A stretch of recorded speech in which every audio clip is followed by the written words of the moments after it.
I might. 57, 72. Is that what it is? Okay. 71. Yeah. No, I think 71. 71. 46, that would be 57 years. Okay. So, all right. 57 years since I did my first move. 64, that would be 36 years. 46, 47 years. All right. So, years. Virginia math. That was, what do I say? Okay, look. Okay. So, back to your almost 50-year career in movies. Yes. Is there, okay. I mean, obviously, you mentioned some of the movies and obviously they jump out, but is there one that was your favorite to do? I think Midnight Run was my favorite. I just thought it was the most original one, that you actually could have somebody taking somebody into custody and believe by the end of the movie that a friendship, that a bond had been formed. That's kind of unusual.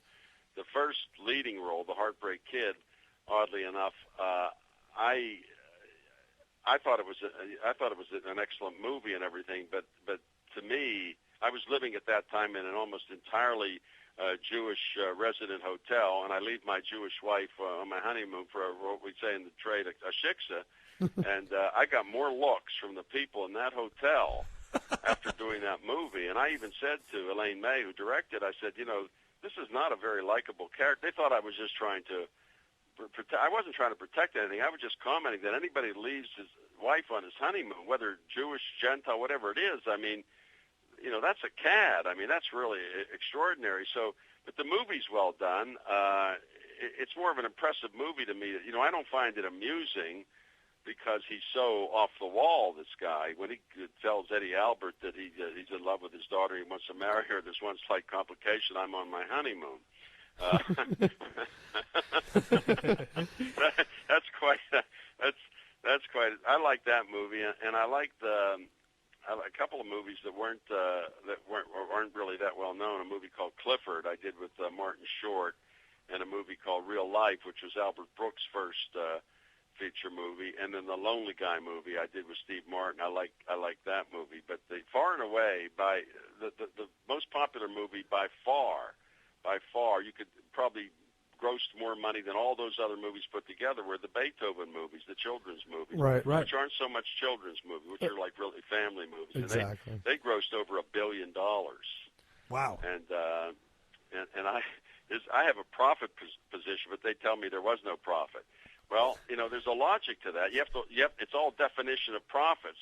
So when the producer of the movie gets his definition of profits, there aren't any more profits. you got to watch out for profit position. What does that mean? But I like those two movies, Beethoven 1 and 2 as well. And I've enjoyed. I pretty much enjoyed all of them. I remember being really taken to when in 1974 I went to London and got to work with James Mason and Sir John Gielgud and Trevor Howard, and so that was quite something to have to be in your what they call flat in London. I don't know, it's hard for me to say that, but to be in my apartment and there's a knock on the door and it's James Mason come over to run lines with you. That's a little unusual for a Pittsburgh boy. And he's exactly the same way off camera. In fact, my favorite story about him is when we were making Heaven Kuwait, and Warren Beatty co-directed that with Buck Henry. Warren had never directed anything. Buck had directed some television, but Warren knew that I had directed on Broadway, off-Broadway, successful television specials, and he asked me to come in and listen to a scene with Warren and Julie Christie and Jack Warden and James Mason and Buck Henry, and they do the scene for me, and I begin to pace back and forth and hold forth, but saying everything I thought about what I just heard.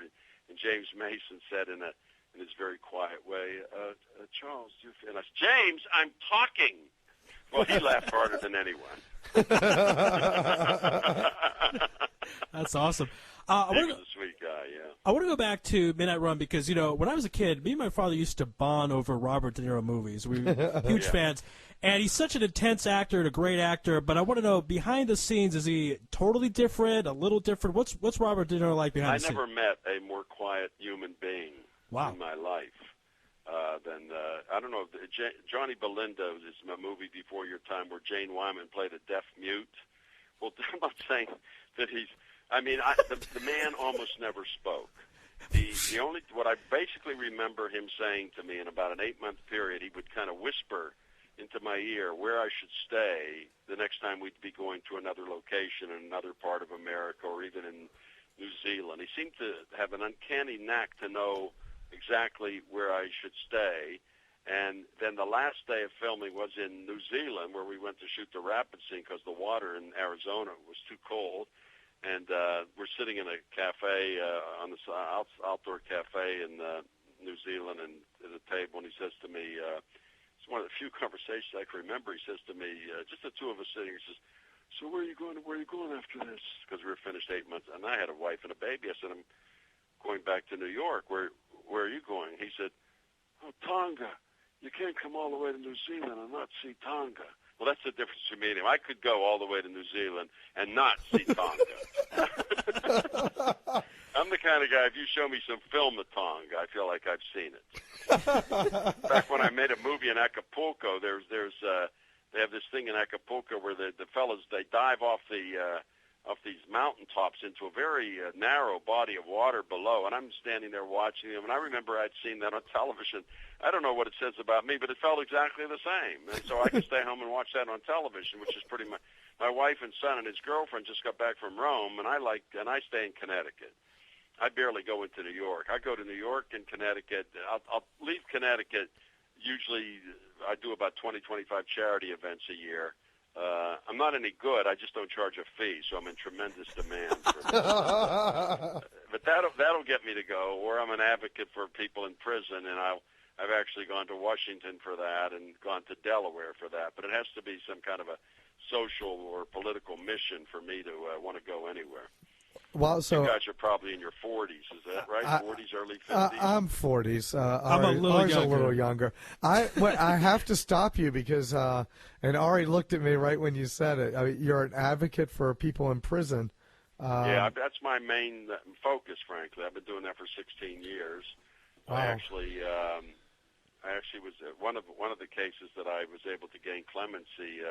Was such an egregious case that it actually changed the Rockefeller drug laws in New York, and about 1,500 people, low-level, nonviolent offenders, mostly women, walked out and were reunited with their children. This case was it wasn't a drug dealer; it was a setup on a welfare mother in Harlem, and the setup was done by somebody who was a drug dealer and wanted to break on his own charges. And they got her to deliver. He said, "Here's a package of cocaine. Deliver this to Albany." He goes up and he does it, and he gives her $2,500. She just grabbed it, and they arrested her on the spot and sentenced her to 20 years to life in prison. By the time I got to meet her with cameras, she had served 16 years, and I took the video of 4 women I interviewed then and took it to the leadership in Albany, and Joe Bruno, then the Senate leader, all he said was, "I agree with you," and 3 of them were granted clemency, and the 4th the next year. And that one case of that welfare mother got the law changed in 2004. It was then they don't automatically do that. But today my main focus is the felony murder rule, which is America's the only country that retains it. Kentucky, Michigan, Hawaii, 3 of our states have gotten rid of it, but it's so egregious. This is going to sound like this isn't going to sound like anything like America. The most egregious example of the felony murder rule is a boy who's serving life in prison with no chance of parole, even though no one disputes he was home asleep in bed at the time of the crime, simply because he lent his car to his roommate. Now, that sounds like another country. In fact, no other country does that. And yesterday I got a communication from an attorney in Florida telling me about a 14-year-old boy who, with some older boys, 18 and 19, went to burglarize a house, and there were people there instead, and he just tried to run away, but they pointed a gun at him and wouldn't let him run away, so he hid under the table, and he's crying as they shoot the 2 people, and the 14-year-old is serving life with no chance of parole. So that's the felony murder rule in America, and that's my big goal. I've got calls out right now. I think I have I was able to meet with Attorney General Holder in Washington. That's something that got me to Washington, and I think I'm going to be able to have a conversation with Vice President Biden because I'm friends with his son, who's the Attorney General of Delaware. But what it's going to take is just shame, really. I mean, because And in certain cases, I'm actually even for the death penalty, which surprises a lot of people. But we must have as many people. There might be hundreds of thousands of people in prison in America who didn't commit a crime because they might have been outside in a car waiting for their boyfriend to go to a liquor store, like they knew he was going to kill somebody. Right. And there's just too many people that actually did not do anything, wrong place, wrong time, all over this country who are serving life sentences. Well, prior to moving to Israel just a few years ago, I was actually, the reason I asked, I was teaching a job transition course in a minimum security prison for women. So, it was probably, without doubt, the most rewarding year of my life. Helping, some of these women who, had been through it all, writing resumes and teaching them how to interview for jobs and I'm dealing with that right now. I've spent the last 3 years working on one particular case in a maximum security prison in Bedford Hills. It took 3 years, but I was able to get her clemency at the end of 2010.